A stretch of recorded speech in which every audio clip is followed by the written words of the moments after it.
அம்மா, இன்னைக்கு 7/5/2026 தமிழகத்தில் 6 மாதமாக சொன்ன குழப்பமான தேர்தல்னு அது ப்ரூவ் பண்ணிட்டேன். இப்போ நேற்று யாருக்கும் மெஜாரிட்டி இல்லை. நேற்று ஒரு கட்சிக்கு பயங்கரமான பாதுகாப்பு. 10 மணி நேரத்தில் அந்த பாதுகாப்பு என்னாச்சுன்னே தெரியல. ஆனால் அவருக்கு மெஜாரிட்டி இல்லை. இப்போ அடுத்தது உடனடியாக அடுத்த கட்சி கூப்பிடு. மக்கள் எல்லாம் எதிர்பார்க்குறாங்கல்ல, மக்கள் யாருக்கு அதிகமாக பெருவாரியான செல்வாக்கு வந்ததுன்னு ஒரு குழந்தையிலேருந்து பெரியவங்க வரைக்கும் எல்லாருக்கும் தெரியும் இல்லையா? அப்போ அடுத்த கட்சி கூப்பிட்டு அவங்களும் மெஜாரிட்டியை நிரூபிக்க சொல்லு. சரி, அவங்க நிரூபிக்கலைன்னா அடுத்த என்ன பண்ணணும்? நான் நாட்டுக்கு 1947 காந்தி சுதந்திரம் வாங்கி கொடுத்தார். ஒரு சாதாரண கூலிக்காரிலிருந்து, ஒரு விவசாயிலிருந்து, ஒரு சாதாரண தொழிலதிபர்லேருந்து பெருந்தொழிலதிபர் வரைக்கும் இந்த நாட்டில் சுதந்திரமாக வாழறது தானே நம்ம பிறந்திருக்கோம். அதுக்கு தானே இது ஆன்மீக நாடு. இதுதானே நம்ம இந்தியா. இந்திய நாட்டில் பணபலமும் அதிகார பலமும் ஜாதி பலம் இருந்து சாதாரண மனிதனை அழிக்கிறது எந்த வகையில் நியாயம்? அதுக்கு எதுக்கு நீ பத்திரகாளி சர்வ உலகத்துக்கு அம்மா? உனக்கு நிகர் ஒரு கோயில் உண்டா? உனக்கு நிகர் ஏதான சக்தி உண்டா? இந்த உலகம் நீ எனக்கு தெரியாது. இன்னைக்கு சாயந்தரம் 5 மணிக்குள்ள சத்தியம் ஜெயிக்கணும், தர்மம் ஜெயிக்கணும்.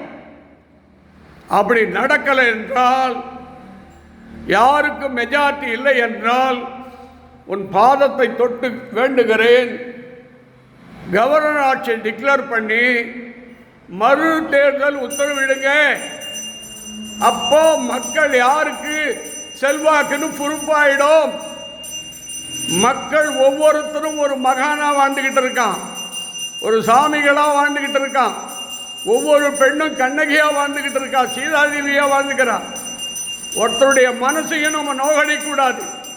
அரசியல் வேறு, ஆன்மீகம் வேறு, தர்மம் வேறு, சத்தியம் வேறு, உண்மை வேறு. எங்கு பணபலம், படைபலம், செல்வாக்கு பலம், ஜாதி பலம்னா கடவுள்கிட்ட ஒரு துரும்பு, ஒரு தூசு தட்டி தூக்கிடுவான். அதனால பயம் இருந்தால் தான் பக்தி இருக்கணும். பத்ரகாளி பற்றி உங்களுக்கு தெரியாது, வதம் பண்ணிடுவான். நல்லது செய்யுங்க சார். தமிழ்நாட்டில் எவ்வளோ எதிர்பார்த்தோம், மெஜாரிட்டி கிடைக்கல. உடனடியாக அடுத்தது கூப்பிட்டுங்க. அதுக்கும் கிடைக்கலன்னா கவர்னர் ஆட்சியை டிக்ளேர் பண்ணுங்க. 6 மாதத்தில் மறு தேர்தல் வைங்க. அப்போ மக்கள் யாருக்கு உண்மையாக இருக்கிறாங்கன்னு தெரிஞ்சு போயிடும் இல்லையா? ஏன் இந்த மாதிரி ஒருத்தர் பழி வாங்கணும்? இதுதானா நம்ம சுதந்திரம் காந்தி தாத்தாக்கு வாங்கி கொடுத்ததுக்கு நன்றி? இதுதானா ஆன்மீக நாடு? இதுதானா புண்ணிய பூமி? இதுதானா நீதி? இதுதானா தர்மம்? இதுதானா சத்தியம்? 40 வருஷமாக புதுச்சேரி முதலமைச்சர் ரங்கசாமி என் கோயிலுக்கு வரும்போது எக்ஸ்எம்எல்ஏ 4 முறை ஜெயிக்க வச்சேன், 5வது முறையும் ஜெயிக்க வச்சேன். இது வரைக்கும் எட்டி பார்க்கல. பரவாயில்ல, இருக்கட்டும். எனக்கு 47 வருஷ நண்பர், ஒரு சாமிகள், ஒரு மகான், அவர் என்ன அவரோட போட்டோம். உனக்கு தெரியல, பார்க்கறவங்களுக்கு தெரியல, அது போதும்.